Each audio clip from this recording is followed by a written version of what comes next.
Վարչապետ Նիկոլ Փաշինյանը ընդունել է Չեռնոգորիայի արտաքին և եվրոպական հարցերով փոխվարչապետ Ֆիլիպ Իվանովիչին։ Վարչապետը ողջունել է Չեռնոգորիայի փոխվարչապետի այցը Հայաստան և համոզմունք հայտնել, որ այն նոր ազդակ կհաղորդի երկկողմ հարաբերությունների հետագա զարգացմանը։ Նիկոլ Փաշինյանը ընդգծել է, որ Հայաստանի կառավարությունը շահագրգիռ է ակտիվացնելու փոխգործակցությունը Չեռնոգորիայի հետ քաղաքական, տնտեսական և այլ ուղղություններով։ Ֆիլիպ Իվանովիչը Նիկոլ Փաշինյանին է փոխանցել Չեռնոգորիայի վարչապետի ջերմ ողջույնները և կարևորել Հայաստանի ավանդական հարաբերությունների հետևողական զարգացումը։ Չեռնոգորիայի փոխվարչապետը հավելել է, որ Հայաստան այցի նպատակն է քննարկել երկկողմ փոխգործակցության խթանման հնարավորություններն ու հետագա քայլերը։ Այս համատեքստում անդրադարձ է կատարվել առևտրատնտեսական կապերի ընդլայնման, կրթության, զբոսաշրջության ոլորտներում համագործակցությանը։ Երկուստեք կարևորվել է ավիաչվերթների ավելացումը, ինչը կնպաստի մարդկային շփումների ավելացմանը, բիզնես կապերի խորացմանը։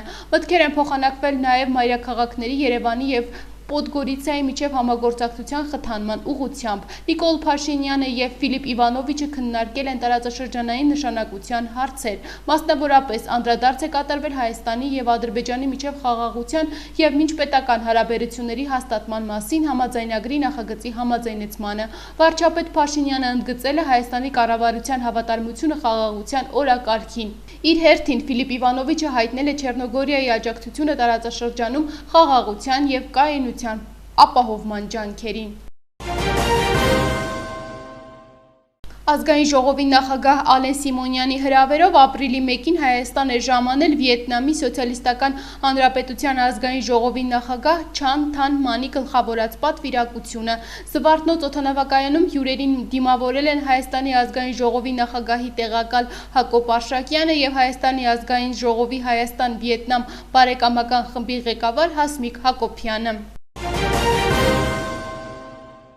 Վարչապետ Նիկոլ Փաշինյանի գլխավորությամբ տեղի է ունեցել խորհրդակցություն, որի ընթացքում քննարկվել են Հայաստանի կրթության միջև 2030 թվականի զարգացման պետական ծրագրի և գործողությունների պլանի կատարման ընթացքը։ Կրթության, գիտության, մշակույթի և սպորտի նախարար Ժաննա Անդրեասյանը նախ ներկայացրել է այն 3 հիմնական առաջնահերթությունները, որոնց ուղղությամբ իրականացվել են աշխատանքները։ Ըստ այդմ, այդ առաջնահերթություններն են կրթության հասանելիությունը, ենթակառուցվածքների զարգացման և բովանդակության բարելավման շեշտադրմամբ, կրթության արդյունավետության բարձրացումը, կրթական ծառայությունների և արտադրանքի միջազգայնացումը։ Նախարարի ներկայացմամբ թվային տվյալներով խոսքը 101 միջոցառման մասին է։ Զեկուցվել է, որ նախադպրոցական կրթության հասանելիության շրջանակում նախադպրոցական ծառայություններ չունեցող բնակավայրերի թիվ 229-ից կրճատվել է 162-ը։ Մսուր մանկապարտեզների հասանելիության ապահովման շրջանակում նախատեսվում է 2025-ից 2026 թվականներին 0-ից 2 տարեկան 195 երեխաների համար նախադպրոցական կրթության կազմակերպման պիլոտային ծրագրի 10 հաստատությունում Երևան, Գյումրի, Վանաձոր և Հրազդան քաղաքներում, բարելավել է 3-ից 5 տարեկան երեխաների ընդգրկվածությունը նախադպրոցական հաստատություններում, հասնելով 75-ի։ ԿԳՄՍ նախարարը զեկուցել է, որ 500 մանկապարտեզի ծրագրի շրջանակում այս պահին ավարտված է 195, ընթացքում է 136-ը, նախապատրաստական փուլում է 64-ը։ Ուսուցչի մասնագիտական գրավչության բարձրացման ուղղված աշխատանքների արդյունքում դպրոց նոր մուտք գործած ուսուցիչների թիվը 3300 է, 56%-ը գյուղական դպրոցներում։ Խրախուսական ծրագրի շրջանակում 2024 թվականի ատեստավորման առաջին անգամ մասնակցողների թիվը ընդհանուր հայտարարագրվողների նկատմամբ 56.7% է, 2024 թվականի տարակարգ ստացած ուսուցիչների թիվը 285 է, 4-րդ աստիճանի տարակարգ ստացած ուսուցիչների թիվը 59։ Նշվել է, որ 2023 թվականին կամավոր ատեստավորում մեկնարկել է նաև արվեստի և սպորտի դպրոցներում։ ԿԳՄՍ նախարարը զեկուցել է նաև ակադեմիական քաղաք ծրագրի մասին մանրամասներ ներկայացրել իրականացված աշխատանքների հետ կապված։ Վարչապետ Փաշինյանը ընդգծել է կոնցեպտուալ հարցերին ամենօրյա ռեժիմով անդրադառնալու, իրականացված աշխատանքների արդյունավետությունը հետադարձ կապի միջոցով ստուգելու կարևորությունը։ Նիկոլ Փաշինյանը կարևորել է իրականացված միջոցառումները և համապատասխան հանձնարարականներ տվել բարձրացված մի շարք այլ հարցերի լուծման առնչությամբ։ Ազգային ժողովի նախագահի տեղակալ Ռուբեն Ռուբինյանը ընդունել է մեր երկրում Կիպրոսի արտակարգ և լիազոր դեսպան Միքայել Մավրոսին։ Քննարկել են Հայաստան-Կիպրոս բարեկամական հարաբերություններն ու խորհրդարանական համագործակցությանը վերաբերող հարցեր։ Անդրադարձ է կատարվել տարածաշրջանային զարգացումներին։ Այսօրվա դրությամբ խաղաղության պայմանագրի տեքստը լիովին համաձայնեցված է եւ բաղկացած է 17 կետից։ Ադրբեջանն այստեղ լրացուցիչ պայմաններ չի առաջադրում։ Այս մասին ասել է Ադրբեջանի նախագահ Իլհամ Ալիևը։ Միևնույն ժամանակ նա անդրադարձել է, որ խաղաղության պայմանագրի ստորագրման համար Բաքուն ունի երկու պայման։ Մեր պայմանները Հայաստանին հայտնի են, դրանք նոր չեն։ Մենք երկար ժամանակ առաջ ենք տանում այս պայմանները, սակայն Հայաստանից դեռ լուրջ արձագանք չենք ստացել։ Նախ պետք է վերացնել ԵԱՀԿ Միսկին խումբը։ Երկրորդ հարցը վերաբերվում է Հայաստանի սահմանադրությանը։ Հայաստանի սահմանադրությունը հղում է պարունակում Հայաստանի անկախության հռչակագրին։ Դա սահմանադրության բաղկացուցիչ մասն է։ Այդտեղ դրույթ կա, որ Ադրբեջանի օրինական պատմական տարածքը միավորում է Հայաստանին, իսկ դա մեր նկատմամբ բացահայտ տարածքային պահանջ է։ Ուստի այս դրույթի հանումը Հայաստանի սահմանադրությունից մեր օրինական պահանջն է։ Երբ այս երկու պայմանները կատարվեն, խաղաղության պայմանագրի ստորագրման համար ոչ մի խոչընդոտ չի լինի։ Ինչպես ասում են, գնդակը Հայաստանի դաշտում է։ Եթե Հայաստանն իսկապես ցանկանում է խաղաղության պայմանագիր կնքել, ապա պետք է ընդունի Ադրբեջանի այս երկու օրինական պայմանները, ասել է Ալիևը։ 2025 թվականի առաջին եռամսյակի ընթացքում Հայաստանի պետական եկամուտների կոմիտեն ապահովել է 566 միլիարդ դրամ հարկային եկամուտներ եւ պետական տուրքեր, ինչը 2025 թվականի պետական բյուջեի եռամսյակային համամասնություններով առաջին եռամսյակի համար նախատեսված ցուցանիշից 563 միլիարդ դրամից ավելի է 3,4 միլիարդ դրամով կամ 0,6%-ով, իսկ վերանայված ցուցանիշից 563 միլիարդ դրամից ավելի է 3,1 միլիարդ դրամով կամ 0,5%-ով։ Այս մասին տեղեկացնում են ՊԵԿ-ից։ Միաժամանակ կոմիտեն տեղեկացնում է, որ 2024 թվականի առաջին եռամսյակի ընթացքում պետական բյուջե է մուտքագրվել 500 միլիարդ դրամ հարկային եկամուտներ եւ պետական տուրքեր։ Այսպիսով նախորդ տարվա նույն ժամանակաշրջանի համեմատ հարկային եկամուտներն աճել են 65,9 միլիարդ դրամով կամ 13,2%-ով։ Ազգային ժողովի նախագահի տեղակալ Հակոբ Արշակյանը ապրիլի 1-ին հանդիպել է Չեռնոգորիայի արտաքին եւ եվրոպական գործերի փոխվարչապետ Ֆիլիպ Իվանովիչի հետ։ Երկկողմ հարաբերությունների շրջանակում ազգային ժողովի նախագահի տեղակալը կարևորել է խորհրդարանական դիվանագիտության դերը որպես կապերի ամրապնդման փոխադարձ հանձնառության ամուր ցուցանիշ։ Հակոբ Արշակյանը տեղեկացրել է, որ քաղաքացիական նախաձեռնությամբ խորհրդարանական ներկայացված Եվրամիության Հայաստանի անդամակցության գործընթաց սկսելու մասին օրենքի նախագիծը հաջողությամբ անցել է բոլոր անհրաժեշտ ներքին ընթացակարգերը եւ երկրորդ ընթերցմամբ ընդունվել է ազգային ժողովի կողմից։ Անդրադառնալով տարածաշրջանային հարցերին, ազգային ժողովի նախագահի տեղակալը խոսել է Հայաստանի եւ Ադրբեջանի միջև խաղաղության պայմանագրի Ադրբեջանում պահվող հայ ռազմագերիների եւ քաղաքացիական անձանց նրանց նկատմամբ իրականացվող կեղծ դատավորությունների մասին։ Նա ներկայացրել է կառավարության հեղինակած խաղաղության խաչմերուկ նախագիծը։ Ֆիլիպ Իվանովիչը ողջունել է եւ շնորհավորել է հայ ժողովրդին ԵՄ-ին Հայաստանի անդամակցության գործընթաց սկսելու մասին օրենքի նախագծի ընդունման կապակցությամբ։ Չեռնոգորիայի արտաքին եւ եվրոպական գործերի փոխվարչապետը կարևորել է բարեկամական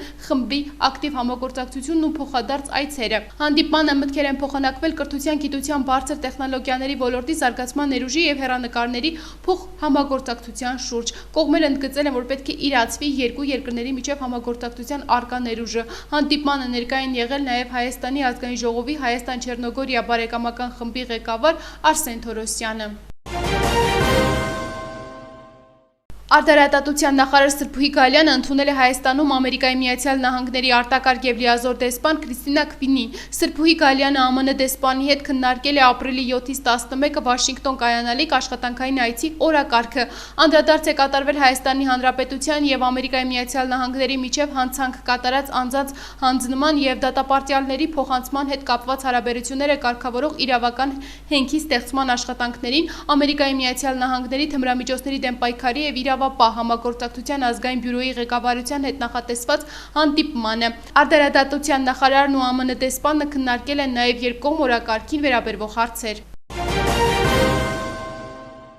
Մարդու իրավունքների պաշտպան Անահիտ Մանասյանն ու ազգային ժողովի պատգամավոր Հասմիկ Հակոբյանը համատեղ այց են իրականացրել Աբովյան քրեակատարողական հիմնարկ։ Անահիտ Մանասյանն ու Հասմիկ Հակոբյանը հիմնարկի պետ Հեղինե Մարտիրոսյանի ուղեկցությամբ շրջել են տարածքով եւ ուսումնասիրել հիմնարկում պահվող կին եւ անչափահաս ազատությունից զրկված անձանց պահման պայմանները։ Այնուհետև խորհրդապահական հանդիպում է անցկացվել հիմնարկում պահվող կանանց, այդ թվում օտարերկրացիների հետ։ Նպատակն էր հավաքագրել նրանց կողմից բարձրացված խնդիրները։ Ազատությունից զրկված անձինք ի թիվս այլնի բարձրաձայնել են անվտանգային գոտու տեսակի փոփոխության հնարավորությունը, պատժի կրումից պայմանական վաղաժամկետ ազատմանը, առողջության պահպանման իրավունքին, հանրային պաշտպանի գրասենյակի կողմից տրամադրվող իրավաբանական օգնությանը, զանգերի տևողությանը, տեսակցությունների հաճախակիության առնչվող հարցերի եւ մի շարք այլ խնդիրներ։ Ազատությունից զրկված անձանց կողմից բարձրացված խնդիրը մանրամասն վերլուծվելու է պաշտպանի կողմից, համապատասխան առաջարկները կներկայացվեն իրավասու մարմիններին։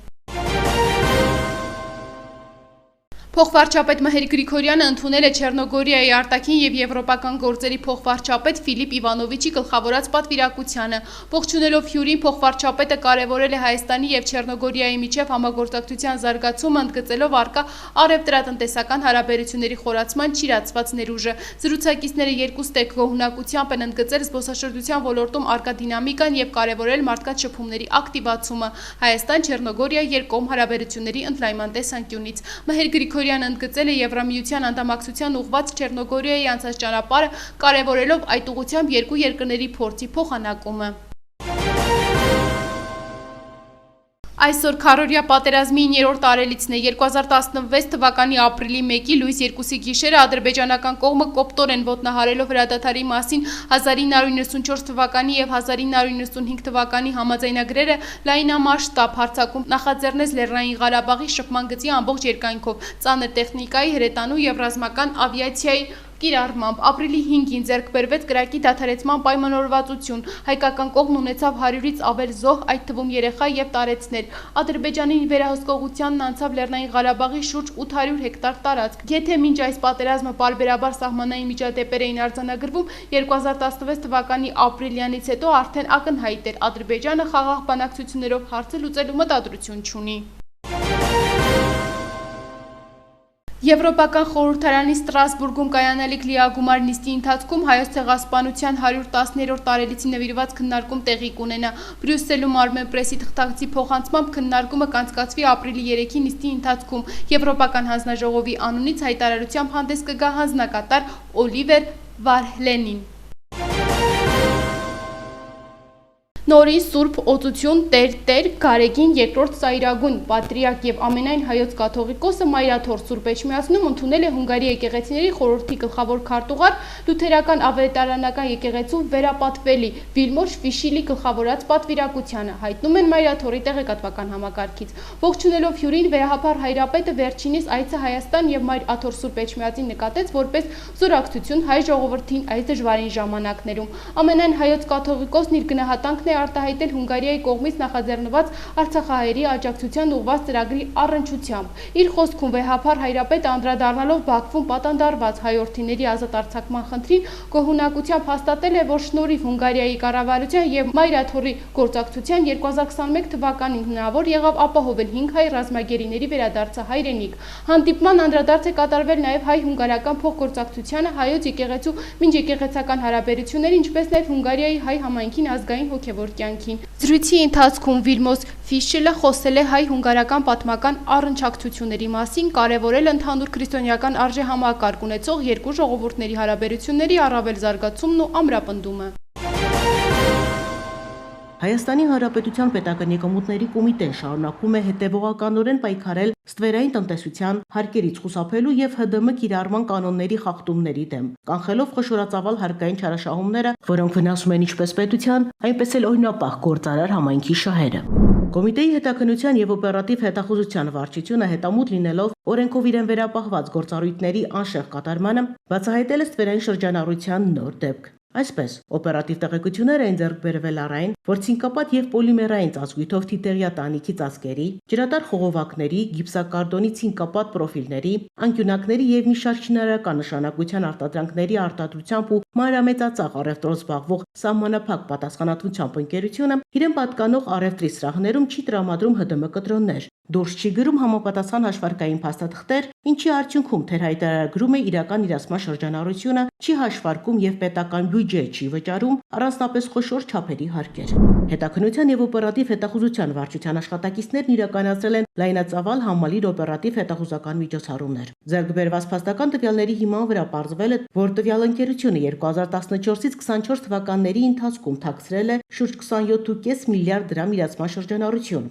Արդյունքում չեն հաշվարկվել եւ պետական բյուջետ չեն վճարվել առանձնապես խոշոր չափերով։ Ընդհանուր շուրջ 8.2 միլիարդ դրամի հարկեր։ Ձեռքբերված փաստական տվյալների հիմքով 2025 թվականի հունվարի 27-ին առանձնապես խոշոր չափերով հարկեր չվճարելու առերևույթ հանցագործության հատկանիշներով պետական եկամուտների կոմիտեի հետաքննության եւ օպերատիվ հետախուզության վարչությունը հաղորդում է ներկայացրել Հայաստանի Հանրապետության քննչական կոմիտեի տնտեսական հանցագործությունների եւ մաքսանենգությունների քննության գլխավոր վարչություն, որ նախաձեռնվել է քրեական վարույթ։ Իրականացված համալիր օպերատիվ հետախուզական միջոցառումների ու վարույթային գործողությունների շրջանակում ընկերության իրավաբանական եւ գործունեության հասցեներում կատարվել են խուզարկություններ, առգրավվել են նախաքննությանը հետաքրքրող իրեր եւ փաստաթղթեր։ Նախաքննությունը եւ հետաքննությունը շարունակվում են։ Դեպքի ամբողջական հանգամանքները հանցավոր խմբի կազմում ներգրաված անձանց ողջ շրջանակը պարզելու, նրանց նկատմամբ քրեաիրավական ներգործության միջոցներ կիրառելու, ինչպես նաեւ ենթադրել հանցագործության պատճառված վնասը վերականգնելու նպատակով։ ՊԵԿ-ը տնտեսվարող սուբյեկտներին հորդորում է զերծ մնալ հարկային հաշվարկներում կեղծ տվյալներ ներառելու եւ իրացված շրջանառությունները թերհայտարարելու արատավոր երևույթից։ Կոմիտեի հետաքննության եւ օպերատիվ հետախուզության վարչությունը հետևողական է լինելու հարկային մարմին ներկայացվող հաշվարկներում արտացոլված եկամուտների եւ ծախսերի արժանահավատությունը պարզելու ուղղությամբ։ Կոտայքի մարզում ավարտվել է Հայաստանի վարչապետի գաված սեղանի թենիսի սիրողական մրցաշարի համայնքային փուլի խաղերը, որին հետևել է նաև ԿԳՄՍ նախարար Ժանա Անդրեասյանը։ Խաղերին մասնակցել են Չարենցավանի, Հրազդանի, Աբովյանի եւ Եղվարդի դպրոցների հավաքական թիմերը։ Համառ պայքարի արդյունքում մրցակցային տեղերը զբաղեցրած թիմերը ստացել են հավաստագրեր եւ իրավունք մասնակցելու ապրիլի 10-ին Չարենցավանի Արամ Մանուկյանի անվան մարզադպրոցում կայանալիք մարզային փուլին։ Կրթության, գիտության, մշակույթի եւ սպորտի նախարար Ժանա Անդրեասյանը այսօր ընդունել է Հայաստան ու Վրաստանի դեսպան Գեորգի Շարվաշիձեին։ Հանդիպմանը մասնակցել են նաեւ ԿԳՄՍ նախարարի տեղակալ Արթուր Մարտիրոսյանը։ Հանդիպան շրջանակում քննարկվել են հունիսի 5-ից 7 Հայաստանում նախատեսվող Վրաստանի մշակույթի օրերի ծրագիրը։ Ժանա Անդրեասյանը ողջունել է դեսպանին եւ կարեւորել կրթության, գիտության, մշակույթի եւ սպորտի բնագավառներում Հայաստանի եւ Վրաստանի միջև փոխհամագործակցության արդյունավետ եւ կայուն զարգացումը։ ԿԳՄՍ նախարարը ընդգծել է մշակույթի օրերի կազմակերպումը կամրապնդի երկու երկրների բարեկամական հարաբերություններն ու մշակութային երկխոսությունը։ Ժանա Անդրեասյանը հույս է հայտնել, որ մշակութային օրերի հագեցած ծրագիրը հետաքրքրություն կառաջացնի խթանելով Հայաստան-Վրաստան մշակութային կապերի զարգացումը։ Հայաստան ու Վրաստանի դեսպան Գեորգի Շարվաշիձեն շնորհակալություն է հայտնել ընդունելության եւ համագործակցության պատրաստակամության համար։ Դեսպանը տեղեկացրել է Հայաստան ու Վրաստանի մշակութային օրերի շրջանակում նախատեսվում են մշակութային մի շարք միջոցառումներ։ Վրացի անհատ կատարողների, երաժիշտների խմբերի պարային համույթների մասնակցությամբ։ Երկկողմ համագործակցության համատեքստում կողմերը առանձնացրել են նախորդ տարի Իջևանում հայ եւ վրացի կատարողների մասնակցությամբ անցկացված ֆեստիվալ երաժշտական զբոսաշրջային փառատոնը, որը մեծ հետաքրքրություն էր առաջացրել նաեւ Վրաստանում։ ԿԳՄՍ նախարարը կարևորել է նաեւ Հայաստանի եւ Վրաստանի միջև երիտասարդական համաժողովների կազմակերպումը, ընդգծելով երկու երկրների երիտասարդների շփման եւ երկխոսության զարգացման, բարեկամական կապերի ամրապնդման եւ համատեղ նոր նախաձեռնությունների իրականացման կարևորությունը։ Հանդիպման ընթացքում քննարկվել է նաեւ Վրաստանի մշակույթի օրերի կազմակերպման վերաբերվող աշխատանքային մի շարք հարցեր։ Վարչապետ Նիկոլ Փաշինյանը որոշում է ստորագրել, ըստ որի Անուշիկ Ավետյանը նշանակվել է էկոնոմիկայի նախարարի տեղակալ։ Ղեկավարվելով հանրային ծառայության մասին օրենքի 9-րդ հոդվածի առաջին մասով Անուշիկ Ավետյանին նշանակել էկոնոմիկայի նախարարի տեղակալ, ասված է վարչապետի որոշման մեջ։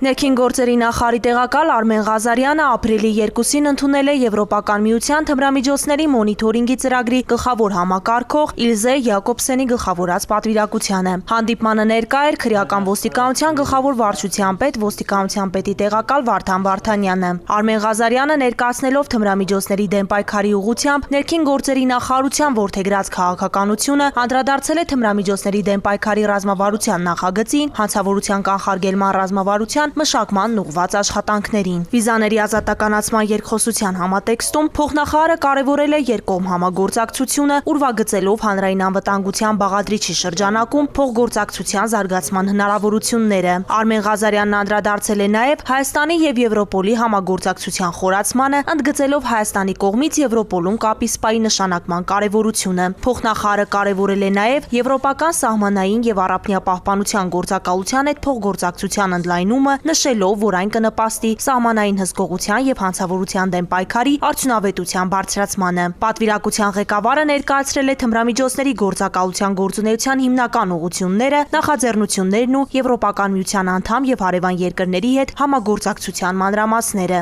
Անդրադառնալով տեխնիկական կապի կետի թմրամիջոցների դիտակենտրոնի աշխատանքին, նա ներկայացրել է մշակված ձեռնարկի վերաբերյալ մանրամասներ, խոսել թմրամիջոցների մոնիթորինգի եւ կանխարգելման համատեքստում վաղաժամկետ տեղեկացման համակարգի դերի մասին։ Ոստիկանության պետի տեղակալ Վարդան Վարդանյանը ներկայացրել է թմրամիջոցների եւ հոգեմետ հոգեներգործոն նյութերի շրջանառության եւ ապօրինի շրջանառության կանխարգելման միջգերատեսչական հանձնաժողովի աշխատանքը, անդրազգային հանցավորության դեմ պայքարի գործիքակազմերը։ Հանդիպման ընթացքում քննարկվել են նաեւ թմրամիջոցների դեմ պայքարի ուղղությամբ համագործակցության հեռանկարները, փորձի փոխանակման հնարավորությունները եւ ոլորտին վերաբերող այլ հարցեր։ Նումբեո 2025 համաշխարհային տվյալների բազայի համաձայն Հայաստանը զբաղեցրել է 8-րդ տեղը աշխարհի ամենաապահով երկրների ցանկում։ Ցուցակի առաջին եռյակում են Անդորան, Արաբական Միացյալ Էմիրությունները, Կատարը։ Իսլանդիայի հարավ-արևմուտքում գտնվող Ռեյկյանես թերակղզում հրաբուխ է ժայթքել, նախքան հրաբխի ժայթքումը տարհանվել են մոտակա Գրինդավիկ քաղաքի բնակիչները եւ հայտնի զբոսաշրջային վայր հանդիսացող Blue Lagoon երկրաջերմային առողջարանային համալիրում գտնվող մարդիկ։ Ժայթքմանը նախորդել է երկրաշարժ, քաղաքից դուրս եւ քաղաքի ներսում ճանապարհները շարունակում են փակ մնալ, սակայն թռիչքները դեռ իրականացվում են։ Իսրայելի պաշտպանության բանակը հայտարարել է Բեյրութի Դահիա Արվադզանին լիբանանական Հեզբոլլահ արմատական շիական շարժման հենակետին ավիահարված հասցնելու մասին։ Լիբանանի մայրաքաղաքում հարձակման թիրախը եղել է Հեզբոլլահ բարձրաստիճան ներկայացուցիչը։ Լիբանանի առողջապահության նախարարության տվյալներով հարվածի հետևանքով զոհվել է առնվազն 3 մարդ, կան վիրավորներ։ Դիվանագիտության պատուհանը միշտ բաց է, բայց մենք ճշմարտ ու սպառնալիքների ներքո ԱՄՆ-ի հետ ուղիղ բանակցությունների չենք գնա։ Այս մասին հայտարարել է Իրանի արտգործնախարար Սեյեդ Աբբաս Արաղչին։ Անուղղակի բանակցությունների պատճառը սպառնալիքներն են, որոնք անընդհատ հնչում են եւ այդ գործողություններն իրականում պատասխան են ամերիկյան հալածանքներին։ Մենք չենք բանակցում հետապնդումների պայմաններում, բայց մենք միշտ պատրաստ ենք եղել եւ պատրաստ ենք բանակցել իրավահավասար դիրքերից, ասել է Արաղչին։ Թուրքիայի Սիվաս նահանգի Իմրանել շրջանում մարդատար ավտոբուս է շրջվել։ Վթարի հետևանքով մահացել է 2 մարդ, 18-ը վիրավորվել։ Տուժածները տեղափոխվել են Իմրանել հիվանդանոց։ Դեպքի վայր են ժամանել ոստիկաններ, աղետների եւ արտակարգ իրավիճակների վարչության խմբեր եւ բժիշկներ։ Փրկարար ծառայությունը տեղեկացնում է, որ Հայաստանի տարածքում ավտոճանապարհները հիմնականում անցանելի են։ Փակ են Արագածոտնի մարզում Ամբերտ Բարսելերնային օդերևութաբանական կայանից Քարիլիճ եւ Ամբերտ ամրոստանող ավտոճանապարհները։ Վարորդները պետք է երթևեկեն բացառապես ձմեռային անվադողերով։ Հանրապետության տարածքում ապրիլի 3-ից 6-ին առանձին շրջաններում օրվա ընթացքում սպասվում է կարճատև անձրև, ապրիլի 3-ից 4-ին 6-ին առանձին շրջաններում սպասվում է քամուշ գնացում 15-ից 20 մետր վարկյան արագությամբ, Երևան քաղաքում ապրիլի 2-ից 3-ին օրվա ընթացքում 5-ին երեկոյան ժամերին 6-ի գիշերը սպասվում է կարճատև անձրև, 6-ի գիշերը նաև ամպրոպ, ապրիլի 4-ին 6-ի ցերեկը սպասվում է առանց տեղումների եղանակ, Մայրաքաղաքում ապրիլի 2-ի ցերեկը կլինի 16-ից 18 աստիճան տաքություն, իսկ երեկոյան ժամերին կգրանցվի +10, +12 աստիճան։